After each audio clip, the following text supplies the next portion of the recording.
Olá, tudo bom? Meu nome é Ana, tenho 47 anos, sou trofoterapeuta e profissional da área de saúde física. O papo que eu quero ter com vocês agora é sobre sobrepeso e obesidade. Então, primeiro eu vou nortear vocês dentro dessa classificação. Quando estamos com peso normal, quando estamos com sobrepeso ou já na obesidade. A Sociedade Brasileira de Endocrinologia e Metabologia caracteriza a obesidade como um acúmulo excessivo de gordura corporal. E a gente tem um índice de classificação para saber qual é o grau que a gente está. Esse índice, ele é o IMC, que é o índice de massa corporal, e ele se calcula através do peso corporal dividido pela altura ao quadrado.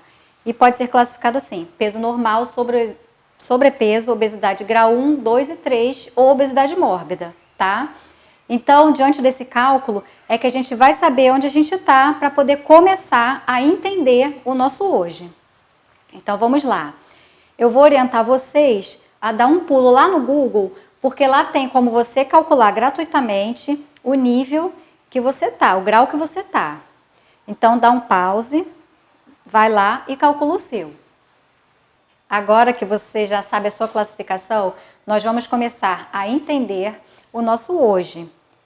Já se sabe, já está sendo muito discutido que a obesidade, ela é uma doença, é um problema muito sério de saúde. Então, se a gente tiver esse olhar, a gente vai dar mais atenção e vai ter mais predisposição a acabar com isso na nossa vida. A gente ganha peso por vários motivos. Entre eles, eu vou citar alguns: fatores emocionais, fatores ambientais e fatores hereditários.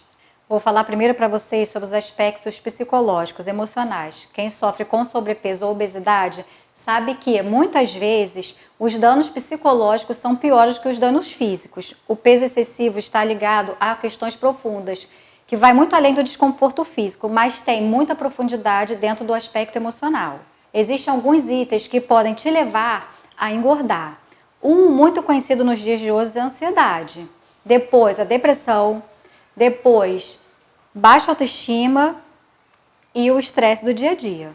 Agora, eu vou falar para você sobre fatores hereditários. Obesidade genética, que significa ter uma predisposição genética para a obesidade, ou seja, possuir uma tendência para adquirir o excesso de peso ao longo da vida. A influência genética ela pode estar ligada diretamente na manifestação das alterações no apetite ou no seu gasto energético.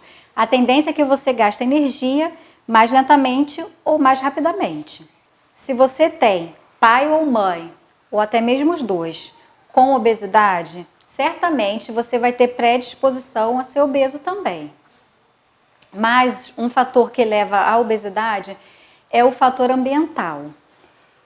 E o que significa isso, Ana? O que é o fator ambiental? É a forma com que o ambiente em que você vive interfere diretamente na questão do ganho do seu peso, para você ficar com sobrepeso ou obeso. Com o desenvolvimento econômico, a urbanização dos tempos modernos, o estilo de vida da população está mudando freneticamente, todos os dias. E esse estilo de vida é que vai dizer se há uma tendência, um favoritismo para que a pessoa engorde ou não. Por exemplo, esses alimentos mais rápidos, mais práticos, que a gente tem em casa ou que a gente adquire na rua, são alimentos multiprocessados e ricos em açúcares e gorduras, com alta capacidade energética. Então, você utiliza esses alimentos porque é rápido, é uma forma rápida de você se alimentar, mas com isso você ganha também mais açúcar no corpo, mais gordura.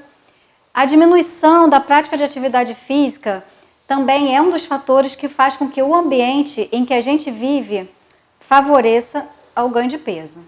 De todos esses fatores que nós falamos agora, vocês compreenderam que para a gente engordar não é somente um fator. Ah, eu sou estressada, ah, eu sou ansiosa. Não. São vários fatores que fazem a gente ganhar peso, ou seja, é um sistema multifatorial. Pensa, dentre esses fatores, quais os que você vê que interferem na sua vida? Pensa. Você sabe qual é o horário que você mais sente necessidade de comer, que mais sente fome? Por exemplo, eu sinto muita necessidade de comer pela manhã, porque eu sinto fome mesmo. Mais para tarde e para noite, eu sinto vontade de comer, que é diferente, né? De manhã eu sinto fome. E meu organismo precisa que eu coma para que eu não venha sentir alguns sinais ruins, não desejáveis. Mas da tarde para a noite eu sinto gula, vontade de comer. Você sabe diferenciar o que é fome e vontade de comer? A fome, você bebe água e ela não passa. Você empurra, não está na hora de eu comer, eu vou prolongar mais, não quero comer agora, não estou afim de comer agora, mas aí fica. Dá uma dor no abdômen, dá dor de cabeça, dá cansaço, a visão fica turva, a pessoa está falando com você, você não entende, você fica com dificuldade de raciocinar, com reflexos lentos. Isso acontece quando o nosso organismo está com fome realmente. Agora, por exemplo, vontade de comer, vamos supor, chega 3 horas da tarde, eu almocei 11 horas, porque eu costumo comer esse horário. 3 horas da tarde, eu fico pensando, acho que eu estou com fome. O que me vem na cabeça? Vontade de comer um sonho, ou vontade de comer um chocolate. Só isso, vontade de comer. Eu não senti dor de cabeça, cansaço, nada. Só senti vontade de comer. E aí vem o tipo de alimento que eu quero comer. Isso não é fome. Não está nem na hora de eu comer. Vai passar. Então, a vontade de comer é psicológica. Geralmente, é quando você está num momento estressante, ou você quer comemorar, você está alegre, aí você fica buscando por alimentos específicos, um doce, uma gordura. A fome, qualquer coisa que você colocar para dentro, ela vai passar, ela é bem-vinda. A vontade de comer, não. A vontade de comer fica na cabeça aquilo que você quer comer. O que a gente acabou de falar é uma ferramenta para a gente já saber quando a gente está com fome ou com vontade de comer. Seguindo esse raciocínio da vontade de comer, existem alguns gatilhos, algumas situações que disparam na gente a vontade de comer. Por exemplo, se eu sentir cheiro de comida, daquela comida que eu gosto, aquela comidinha boa, vamos falar do hambúrguer que é meu predileto. Se eu estiver sentindo cheiro de hambúrguer, um cheiro de churrasco, eu posso ter acabado de comer minha comida. Eu vou sentir vontade de comer. Vai alertar em mim fome ou vontade de comer? Fala aí pra mim. É vontade de comer, né, gente? Se eu acabei de comer e eu senti cheiro de comida e me deu vontade de comer de novo, não é fome. Eu já comi, é gula, é vontade de comer. Então, o cheiro de comida é um gatilho para mim. Outro gatilho muito comum para dar vontade de comer são questões emocionais, que a gente já falou lá atrás. Uma tristeza, raiva, ou até uma alegria, um estado de euforia, um desequilíbrio. Isso dá vontade de comer. Também um desconforto. Isso também é um gatilho. Um outro gatilho poderoso para disparar a gente para a comida, em direção à comida, são as dietas restritivas. O problema não está nos nutrientes da comida. O problema está em você dizer não por muito tempo, no exagero. Não vou comer carboidrato, não vou comer gordura.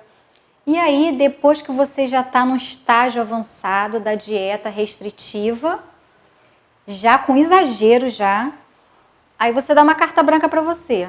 Hoje eu vou relaxar, eu vou me liberar por algum tempo para comer uma coisa diferente da minha dieta. Acabou. A restrição, ela pode despertar em você uma compulsão para comer. Porque você vai fazer a restrição, daqui a pouco você vai saber que você vai dar a sua pausa, porque é impossível viver na restrição por muito tempo. E aí, naquele momento que você vai liberar, aquele momento que você está com pressa que chegue logo, pode liberar em você uma compulsão.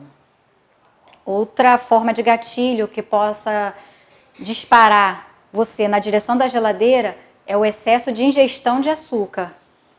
Carboidrato, tá? Vamos falar açúcar para exemplificar, mas é o carboidrato. Se você comer muito açúcar, muito carboidrato, que vai virar açúcar no seu organismo, toda vez que você excede na ingestão, você tem uma liberação de uma substância chamada insulina no sangue. Tem estudos que dizem que a insulina ela é um hormônio que mata o hormônio da saciedade. Ou seja, você tem uma grande liberação de glicose no organismo, essa glicose vai estimular a insulina e a insulina pode levar a inibir a sua saciedade. Por isso, quanto mais você come carboidrato, mais vontade de comer você vai ter. Outra coisa que faz a gente comer mais é o cansaço. Se estivermos cansados, a gente vai procurar mais comida, porque a gente precisa de energia. O cérebro fica pedindo. A gente precisa repor para sair o cansaço. Então, você vai buscar na comida. E a primeira fonte, a mais rápida, são os doces, os carboidratos, né? Os doces de primeira, a gordura. Então, quando você está cansado, você tem tendência a comer mais. Qual gatilho que faz você correr para a geladeira? Eu vou te falar 2. Um meu é o cheiro da comida, que me estimula a querer comer mais. Se eu for contrariada, também é um gatilho. Me dá vontade de comer. É um gatilho emocional. Me contrariou, eu quero correr para a geladeira. Mas como eu conheço bem isso em mim, eu já entendi, é mole eu controlar isso. Mas se eu perceber que eu estou contrariada, já era. Eu vou comer. Aí depois eu penso, vai passar, só um estresse. Até aqui nós falamos sobre os fatores emocionais, os fatores ambientais e hereditários, que podem fazer a gente ganhar peso. Nós pensamos também, levantamos qual foi ou qual é o horário que mais você come ou eu como. Quando a gente tem fome ou quando a gente só quer comer. E também levantamos até agora os gatilhos que disparam a nossa vontade de ir até a geladeira, vontade de comer. Fizemos também um levantamento de qual gatilho que faz você comer. Qual a pressão que você sente que faz você correr para a geladeira? Com todo esse sistema, vai acontecendo que o nosso organismo ele vai tomando um formato e que esse formato leva a gente a uma insatisfação. Toda essa força, toda essa pressão do dia a dia, da correria, da nossa própria genética, que faz a gente ter consequências fisiológicas em relação ao que a gente faz durante o dia. Tudo isso faz com que o nosso corpo comece a provar de um limite. Nosso organismo, ele tem um limite. A gente vai enchendo ele de informação, mas ele tem um limite. O ambiente que a gente vive, ele se transforma, ele muda de características. O homem, ele antigamente para se locomover tinha que ser a pé, depois ele descobriu que poderia ser transportado por animais. Depois ele descobriu a roda. Eu não sei o cronograma, né? O caminho correto da modificação. Primeiro ele andava, ele corria, ele caçava, até que hoje a gente pega o celular, digita e o carro chega na nossa porta. Então, assim, olha o quanto modificou. Para o ser humano ir para algum lugar, antigamente ele tinha que ir andando, quando não existia nada, lá no início. Agora basta a gente pegar um celular ou descer no elevador, o carro está na garagem. Se você andar em alguns passos, você vai sentar, vai para onde você quiser. Isso é modernidade. Mas o nosso corpo, ele tem limite desde que o homem é homem, desde que o homem existe. Se você tem 1,80 m, você tem tantos quilos de massa magra, tantos litros de líquido dentro do corpo e assim sucessivamente. Isso desde que o mundo é mundo, desde que o homem está aqui na Terra. Agora, hoje, o que mudou em relação a isso? Nada. Se você tem 1,80 m, você tem que ter tanto de massa magra, tanto de gordura, tanto de líquido. Nada mudou. O que mudou foi a nossa concepção de olhar para esse corpo. Tem um artigo de uma revista muito interessante, de uma jornalista inglesa, que ela um dia olhando para o gato dela de estimação, ela percebeu que o bichinho estava engordando e engordando muito. E ela foi investigar, descobriu por que os gatos estavam engordando, por que o gato dela estava engordando, por que os animais em geral estavam engordando. E aí, ela descreveu no artigo dela sobre a dieta, que mudou no mundo. Nos últimos 50 anos, houve essa modificação. ela informou, né? Tanta escolha que se tem, tanta oferta que se tem, mas, na verdade, oferecem uma comida que não é comida. Ou a gente gosta de ser enganado, finge que é comida, fica buscando nos rótulos, nas embalagens dos alimentos, alguma coisa saudável para a gente se apoiar e ter menos problema mental, menos dor de cabeça, menos culpa. O que ela levantou, enfim, foi que em 50 anos a forma de alimentação se modificou tanto que seres humanos ou animais estamos todos diante de um processo de engorda. Se você parar para prestar atenção em na TV aberta ou na TV por assinatura, você vai ver a quantidade de comercial de alimento industrializado que é jogado para a gente. O tempo inteiro, desde pequena. A criança está vendo desenho, entra um comercial de biscoito, de sorvete, de bala, e assim também com a gente. Uma coisa rápida para o micro-ondas, para o air fryer. E a todo momento, o sistema industrial, onde a comida ela é empurrada para a gente o tempo inteiro, para nos facilitar, mas também para nos engordar. Mas não vamos ter os olhos tão pesados para isso. Vamos ver a realidade. Existem muitas coisas gostosas, mas que fazem a gente ganhar peso. Se a gente parar para analisar, onde essa dieta industrial tem levado a gente?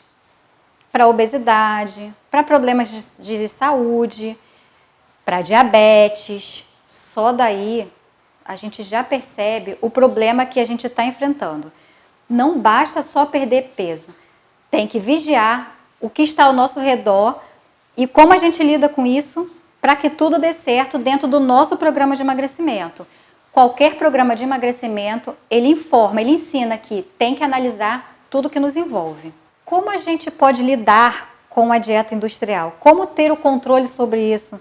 Usar isso como uma ferramenta favorável para a gente conseguir alcançar nosso objetivo, que aqui é emagrecer, sem abrir mão de comer o que a gente gosta. Lá atrás, eu informei que a gente ia entender o nosso hoje.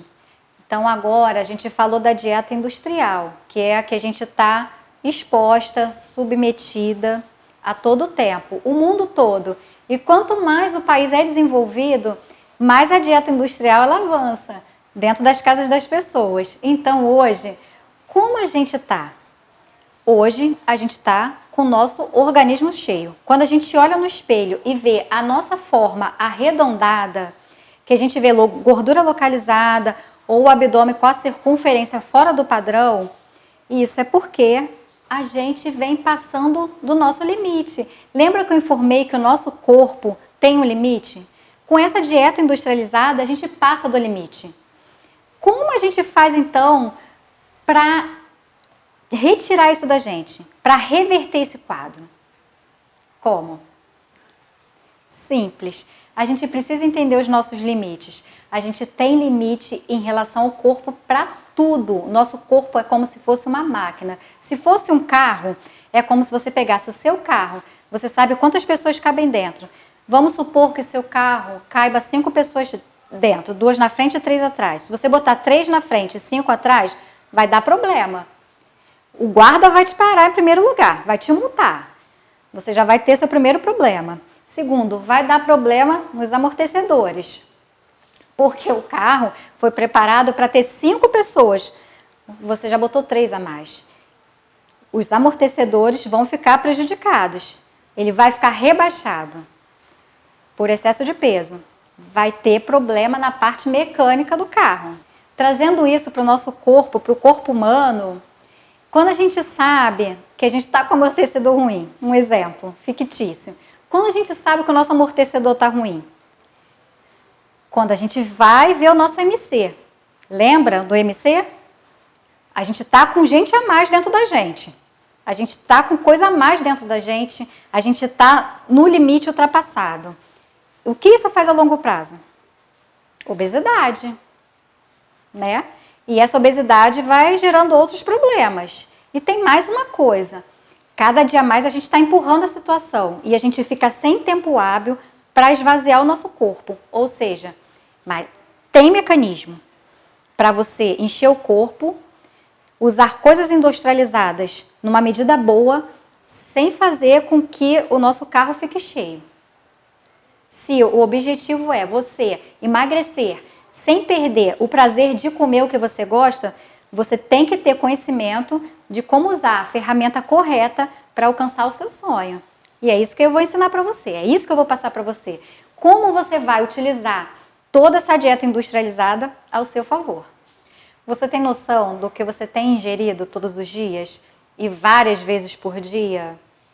Essa dieta globalizada que nós estamos submetidos, a gente não pode negar, é uma dieta muito saborosa.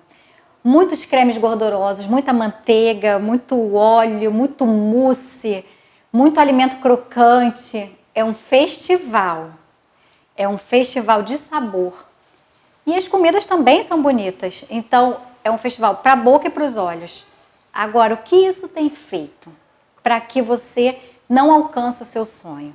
Ao mesmo tempo que essa dieta é bonita e é gostosa, ela também é viciante. Essas comidas gostosas são tão viciantes quanto droga. Sim, é isso mesmo. Quando o seu cérebro recebe o estímulo da comida, eles ficam numa mesma sintonia, como se estivesse recebendo drogas. Então, como a gente vai lidar com isso? De uma forma que a gente fique saudável, né? Nós vamos aprender a nos relacionar com a nossa comida, com a comida que é ofertada pra gente. Por isso que lá atrás a gente falou tanto em fatores emocionais, em fatores ambientais e hereditários. Não adianta a gente fingir que essas coisas não existem, que essas comidas não existem e que a gente não gosta. A gente sabe o que elas fazem, a gente está olhando no espelho e está vendo, mas também a gente gosta. Então, como a gente vai lidar com isso? Como a gente vai aprender a administrar isso no nosso dia, no nosso olhar, ficar magra e poder usufruir das coisas que tem? Isso vai ser passado, não é difícil, você vai ver e a sua relação com essa dieta vai ficar top. A sua relação com a comida, com qualquer tipo de comida, vai ficar mega equilibrada. Ah, vamos ser sinceros, né? Quase todo mundo prefere comer a lasanha ao invés de um macarrão integral. Mesmo que esteja bem feito, uma receita bem legal, a gente prefere comer lasanha, é mais saboroso. Então, para comer essas coisas gostosas, existe também uma forma saudável de comer. E a ciência, ela dá dica bem legal para isso. Existem estudos relacionados a isso. Você pode comer coisas gostosas e também usufruir de uma maneira saudável para a utilização delas. Olha, existe forma de você fazer com que o seu cérebro queira cada dia mais o melhor para você. Existe forma de você olhar no espelho, gostar do que vê e ainda ter o prazer de comer. O cérebro humano, ele continua o mesmo desde 2000 anos atrás. Sempre o nosso cérebro se recompensa com prazer a cada vez que comemos, principalmente quando a gente come muito. Quando a gente está cheio de comida, a gente está cheio de prazer. Isso já vem de muitos anos atrás. Mas esse mesmo cérebro, essa mesma caixa de inteligência é responsável por avanços que nos ajudam a lidar melhor com a compulsão para a comida, com gostar de comer e com os efeitos nocivos dela também. É uma questão de equalizar, para que o nosso corpo tenha processos positivos. Então, vamos usar ferramentas para equalizar processos positivos no nosso corpo, mesmo comendo comidas que o mundo diz e é comprovado que não são boas para a gente, mas a gente gosta. A gente vai aprender a lidar com isso de forma inteligente e criativa. Por que eu resolvi falar sobre esse assunto, né? Quase não se vê por aí falando sobre esse tipo de dieta. A gente está acostumado no mercado do emagrecimento a falar sobre dieta cetogênica, dieta low carb, dietas de baixas calorias, inúmeros tipos de dieta. Mas a dieta industrial ninguém fala, ela é combatida a todo tempo. Sim, ela é combatida a todo tempo, mas ela é uma realidade na nossa vida. Toda vez que você tem uma dieta radical, uma dieta cetogênica, por exemplo, onde você tem mais ou menos, a grosso modo, carboidrato de 30% no total, ou seja, é bem radical. Olha, veja bem, eu não estou aqui para falar mal de nenhuma dieta, nenhum método, porque todos eles são importantes. Porém, quanto mais restritiva a dieta for, mais complexo fica para a gente emagrecer, por causa dos nossos gatilhos mentais, por causa dos nossos vícios. A gente, como ser humano, como adulto, a gente não pode tapar os olhos para isso, a gente tem que compreender, a gente tem como controlar.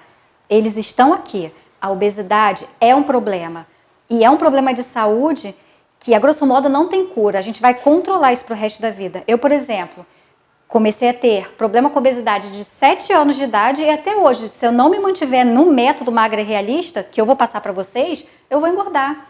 E eu fico com as minhas características antigas. Agora, se eu mantenho ele normalmente, eu consigo virar o jogo. Eu consegui virar o jogo. Se você olhar para mim, você diz que eu fui obesa? Não vai dizer. E eu não deixo de comer nada que eu gosto. Quem convive comigo sabe. Eu como tudo que eu quiser. Agora, por que eu decidi falar dessa dieta, da dieta industrial, a dieta da modernidade? Porque ela é uma realidade. Então, se eu te chamo para o método magra e realista, a gente tem que saber das nossas realidades. Eu sou realista. Você também é.